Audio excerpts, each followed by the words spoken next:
ये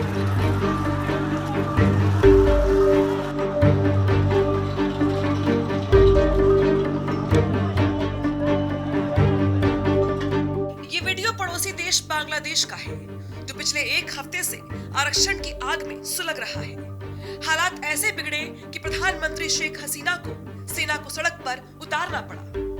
दरअसल ये छात्र 1971 के मुक्ति युद्ध में लड़ने वाले सैनिकों के बच्चों के लिए सरकारी नौकरियों में रिजर्वेशन का विरोध कर रही हैं। इससे एक हफ्ते पहले सुप्रीम कोर्ट ने गवर्नमेंट जॉब में आरक्षण पर रोक लगा दी थी, लेकिन प्रधानमंत्री शेख हसीना ने इस फैसले को लागू नहीं होने दिया। हसीना सरकार का कहना है कि ये फैसला उनके हाथों में है। इसके बाद राजधानी ढाका समेत पूरे देश में हिंसा भड़क उठी है। इस हिंसा में अब तक 40 से ज्यादा लोगों की मौत हो चुकी है। 3000 से ज्यादा प्रदर्शनकारी घायल हो चुके हैं। बांग्लादेश में हालात इतने बिगड़ गए हैं कि शेख हसीना सरकार को फौज बुलानी पड़ी। बांग्लादेश के लिए हाल के वर्षों में ये सबसे बुरा संकट है। वहीं इस हिंसा के पीछे पाकिस्तान का एंगल भी है, क्योंकि दुनिया में कहीं भी आग लगी हो, पाकिस्तान का नाम ना आए, ये हो ही नहीं सकता। कथित तौर पर पाकिस्तान समर्थक जमाते इस्लामी की ओर से समर्थित प्रदर्शनकारियों ने पुलिस और अर्धसैनिक बलों के साथ झड़प की। शेख हसीना सरकार प्रतिबंधित जमाते इस्लामी के विरोध प्रदर्शनों को भड़काने के मामले में पाकिस्तान की खुफिया एजेंसी ISI की कथित भूमिका की जांच कर रही है। मीडिया रिपोर्ट के मुताबिक प्रमुख BNP नेता विदेश से मदद लेकर प्रदर्शनकारियों को गाइड कर रही हैं।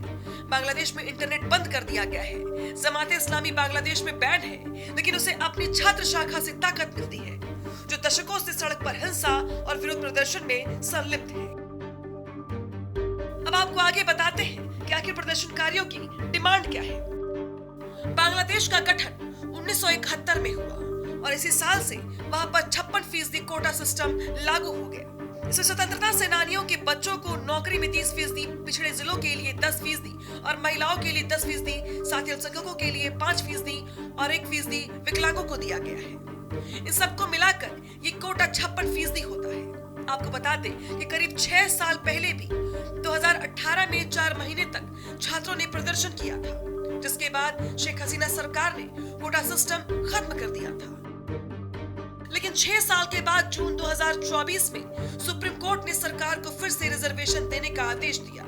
कोर्ट ने कहा कि 2018 के पहले जैसे आरक्षण मिलता था, उसे फिर से उसी तरह लागू किया जाए। अब इसी के खिलाफ पूरे देश में प्रदर्शन हो रहा है। प्रदर्शनकारी छात्रों की मांग है कि रिजर्वेशन कोटा 56% से कम कर 10% किया जाए।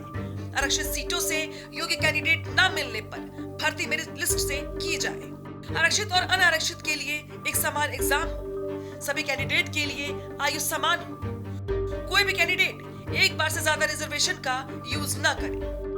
इधर पड़ोसी देश में बिगड़े हालात और उसके पीछे पाकिस्तान कनेक्शन मिलने के बाद भारत भी अलर्ट पर है।